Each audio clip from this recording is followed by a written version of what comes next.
அன்பார்ந்த இறைமக்களே, கிறிஸ்துவின் மறுப ஜபக்குழியின் வாயிலாக உங்களை சந்திப்பதில் நான் பெரும் மகிழ்ச்சி அடைகிறேன். மக்களே, சந்தோஷமாக இருக்கீங்களா?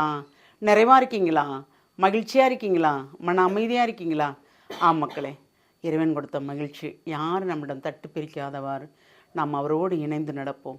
இன்று அவர் நமக்கு என்ன இறைவார்த்தை தருகிறார் பார்ப்போமா? இறைவாக்கினர் யோவேல் எழுதிய நூல் அதிகாரம் 2 இறை வார்த்தை 15 17 முடிய.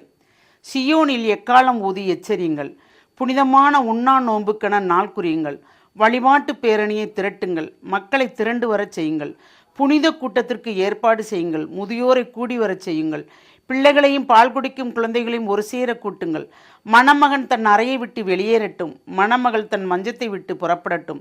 ஆண்டவரின் ஊழியராகிய குருக்கள் கோவில் மண்டபத்திற்கும் பலிப்பீடத்திற்கும் இடையே நின்று அழுத வண்ணம், ஆண்டவரே உம் மக்கள் மீது இரக்கங்கொள்ளும், உமது உரிமை சொத்தை வேற்றினத்தார் நடுவில் நிந்தைக்கும் பழிச்சொல்லுக்கும் ஆளாக்காதார் என சொல்வார்களாக.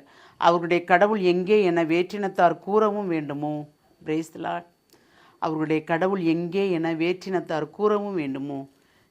வேற்றினத்தார் ஏங்க கூறணும்? நம்ம இனமே கூறுதே. நம்ம எவ்வளவு தபத்தில் இருந்தாலும் நமக்கு துன்பம் வந்த உடனே நம்மளோடு இணைந்து நடக்கிறவங்களே ஜபத்தில் இருக்கிறாங்க, தபத்தில் இருக்கிறாங்க, ஆனால் அவங்க பாருங்கள் இப்படி இருக்கிறாங்க, அப்போ கடவுள் உங்களை கண்டுகொள்ளது இல்லையான்னு நம்ம காதுபடையே கேட்பாங்க. ஆனால் அதெல்லாம் அப்படி பேசும்போது நாம் அதை எடுத்துக்கிறவே கூடாது. நம்ம உள்ளத்துக்குள்ளே செவியில் வாங்கி உள்ளத்துக்கு கொண்டு வந்தால் தான் நம்ம சோதனைக்குள்ளே விழுவோம். அதனால் நம்ம அதை எடுத்துக்கொள்ளாமல் இறைவன் என்னோடு இருக்கிறார் என்று இருக்கும்போது நிறைவாக இருக்கும். நம்மளை மட்டும் அவர் அழைக்கலை. இப்போ நோன்புக்கு யாரை? குருக்களையும் மக்களுக்காக ஜெபிக்கும்படி அழைக்கிறார். என்றால் குருக்களும் உண்ணா நோன்பு இருந்து ஜெபிக்கும்போது அந்த மக்கள் நிறைவாக வழிநடப்புவார். வழிநடத்துவார் அவர்கள், குருக்களும் தலைவர்களும் இல்லையா, எல்லாருமே. அப்போ இறைவன் படைத்த அனைத்து மக்களையுமே உண்ணா நோன்புக்கு அழைக்கிறார். அதுக்கு தான் இந்த நாள் எச்சரிக்கை சொல்கிறார். என்னன்னா, சியோனில் எக்காலம் ஊதி எச்சரிங்கள், புனிதமான உண்ணா நோன்புக்கான நாள் குறியுங்கள். அப்போ அந்த நோன்புக்கு 40 நாள் நமக்கு தரப்படுது இல்லையா? அந்த 40 நாட்களில் நாம் என்ன நோன்பு இருக்கிறோம், எந்த வகையில் இருக்கிறோம்? ஏனென்றால் இந்த மாதம் தர்றது பூரா அதான் தாரார் உங்களுக்கு இல்லையா? அப்போ நாம் எந்த வகையில் இருக்கோம்? இந்த 40 நாளில் எதை நாம் கண்ட்ரோல் பண்ணுறோம்? நம்ம நாவையா, கண்களையா, செவிகளையா, நம்ம உடம்பையா, சிந்தனைகளையா? இது எல்லாமே ஒரு கட்டுப்பாட்டுக்குள்ளே கொண்டு வரணும் இல்லையா? அப்போ அந்த கட்டுப்பாட்டுக்களை கண்டிப்பாக நாம் கொண்டு வந்தால் இறைவன் கொடுத்த அந்த உண்ணா நோன்புக்கு நாம் தகுதியானவர்கள். மக்களே, ஒவ்வொரு உறுப்பும் ஒவ்வொரு விதமாக இருக்கிறது. ஒரே உடல், ஆனால் உறுப்புகள் பலவாறு இருக்கிறது அல்லவா? அதுவே நமக்கு பாவத்தை தூண்டும் அல்லவா?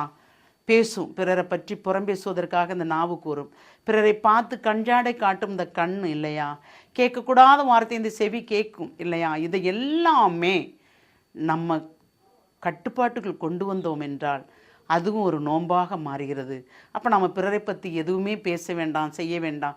இறைவன் சொன்னது போல் நாம் ஆண்டவரின் திருமுன் இருந்து ஒவ்வொரு நொடிப்பொழுதும் நாம் மன்றாடும் போது நம்ம கோயிலுக்குள்ளே போக முடியலையா?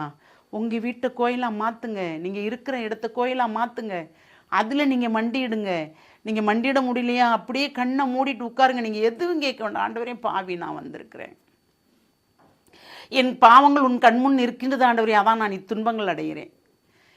எனக்கு இத்துன்பம் வந்தது நன்மைக்காக, என்னை மாற்றுவதற்காக, என்னை தேற்றுவதற்காக, நான் உம்மிடம் நெருங்குவதற்காக எனக்கு துன்பம் வந்தது என்று சொல்லித்தான் பாருங்களேன். அதில் இருக்கின்ற அந்த நன்மையான காரியம் வேறு எதிலும் இல்லை. நாம் அவருக்கு எப்பொழுதும் உகந்த வாழ்க்கை வாழ்வோமா? ஒருவருக்கு மட்டும் இல்லை, நாமும் நம்மை சார்ந்தவர்களும் குருக்களும் அனைவருக்காக ஜெபிக்க வேண்டும் இல்லையா? எல்லாருக்காகவும் கண்ணியர்கள், குருக்கள், அவர் தேர்ந்து கொண்ட ஊழியர்கள், உங்களையும் என்னையும் தேர்ந்து கொண்டார் என்றால் நாம் அனைவரும் ஜெபிக்கும்படி அழைக்கிறார் இந்த நாட்களில்.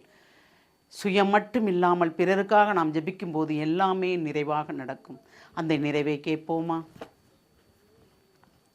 எல்லாம் வல்ல இறைவா, அழைத்தவர் நீர் ரொம்ப பெரியவர் ஆண்டவரே. நீர் கொடுத்த பணியை நாங்கள் நிறைவாக செய்ய எங்களுக்கு வலிமை தாரும் ஆண்டவரே. நீர் சொல்வதை கேட்பதற்கும் நீர் சொன்னதை கேட்டு நாங்கள் பிறருக்கு கொடுப்பதற்குண்டான ஆற்றலையும் வலிமையும் உம்மிடமிருந்தான் எங்களுக்கு வர வேண்டும். எங்கள் ஆற்றலோ எங்கள் சக்தியோ எங்களை வழிநடத்தவில்லை ஆண்டவரே. நீர் மட்டும்தான் எங்களை வழிநடத்துகிறீர். நாங்கள் விசுவசிக்கிறோம், நம்புகிறோம். அந்த நம்பிக்கையின் பேர் எங்களை முழுமையாக உம்முடைய இரக்கத்துக்கு ஒப்புக் கொடுக்கிறோம். ஜெபம் கேட்கும் நல்ல பிதாவே. ஆமேன், ஆமேன், ஆமேன்.